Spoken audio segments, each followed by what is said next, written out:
Hi, I'm Melissa Mattinzi. Welcome to the Plymouth School Committee candidate interview. I want to take a moment to thank our candidate for participating in this interview and collaborating with PAC TV to bring the informational programming to residents and voters this election season. Let me explain the format. Today, Margie Burgess will be interviewed.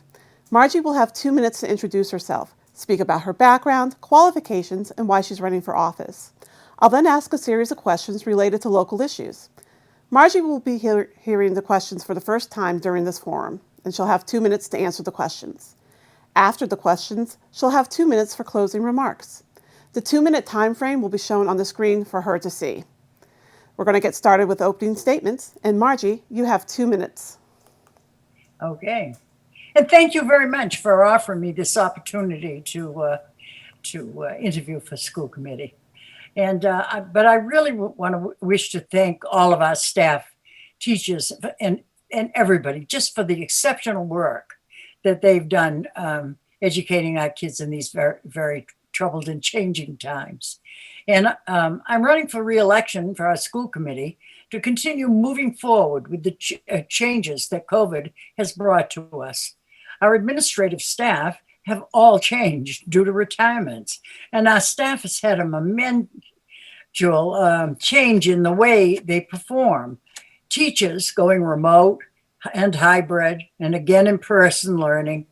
Custodians who have had to deal with our air circulations, moving desks and chairs, disinfecting, and everyone has pitched in and done an awesome job. There are so many others too that have helped us move forward. The entire staff should be honored. I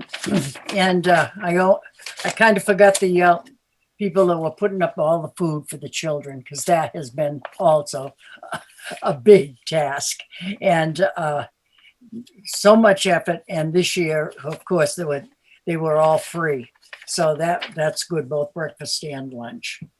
Thank you. Thank you, Margie. We're going to start with our questions now. And question number 1 is, given what we've learned and experienced over the past year, what, if anything, would you have done differently in relation to the schools? And you have 2 minutes for your response. Wow. Well, times have changed so much that it's hard to pick out one thing that you do differently. But because I've always stayed active and involved and been there. And whether some people think what I've done is right or wrong is their own opinion, so I can't go by that.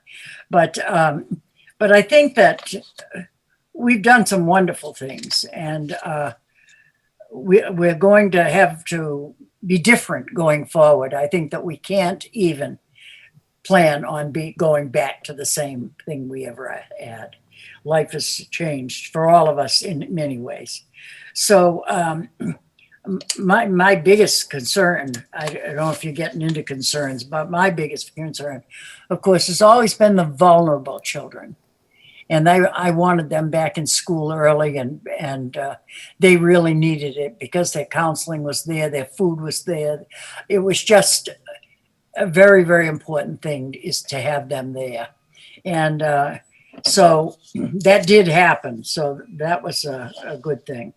And the other concern that I have is the social emotional issue. And I'd like to address that later if it's coming up at all. Yeah. But other than that, I think that I'm okay. Okay. Thank you, Margie. We're going to move on to question 2 now. And what is the one thing that you think residents in town should understand about managing the school budget? And again, you have the 2-minute response time for that. Yeah.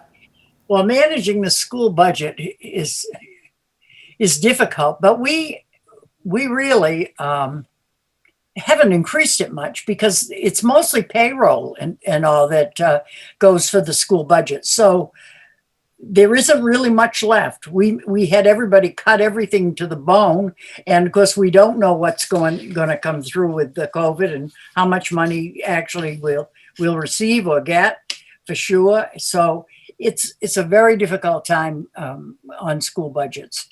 But usually the school keeps things at a minimum, and but yet has to meet our needs, or the needs of the students that we're serving. So it's a delicate balance, but we work on it, and we voted on it in December, and we'll see how things move along as we're going now. Yeah.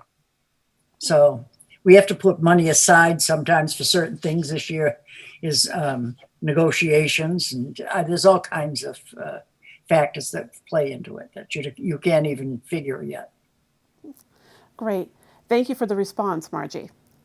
And we're going to move on to our third question. In your opinion, do Plymouth schools have a problem when it comes to diversity, inclusion, and equity? And what could our schools do to improve the outcomes in these areas? And again, you have the 2 minutes. Okay. We do. We have a committee about diversity and inclusion. And 5 of us on the school committee are on it in various ways. I'm on the portion that's for curriculum. But we also have health equity and hiring and retention and education committees. So we're working on that, and we're working on it in order to make it a part 2 of our strategic plan going forward. So we are very busy with it. We meet every month, and we meet separately with our breakout committee too. So it's a very good group. Okay, great.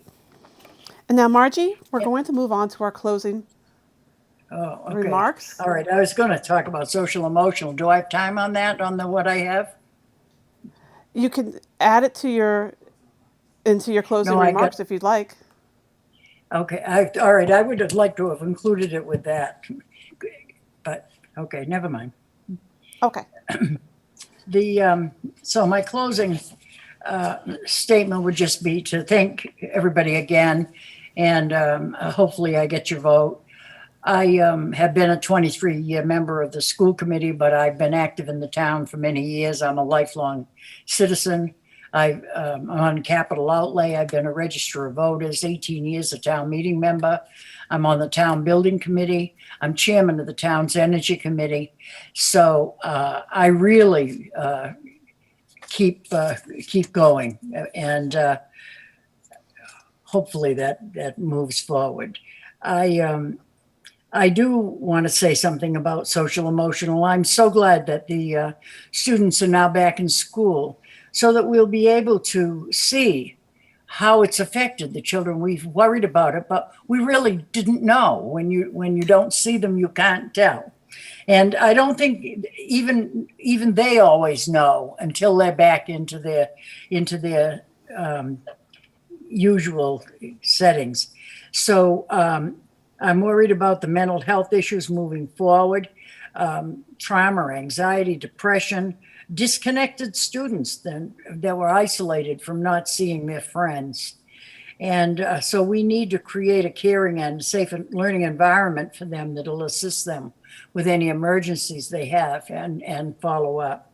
So we need to put in student learning supports for the disconnected too.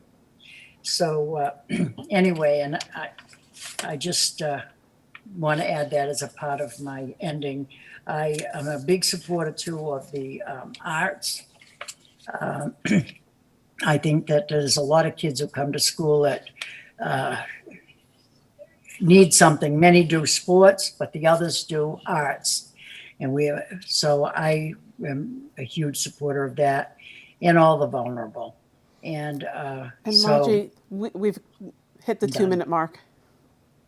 Thank you. I hit it.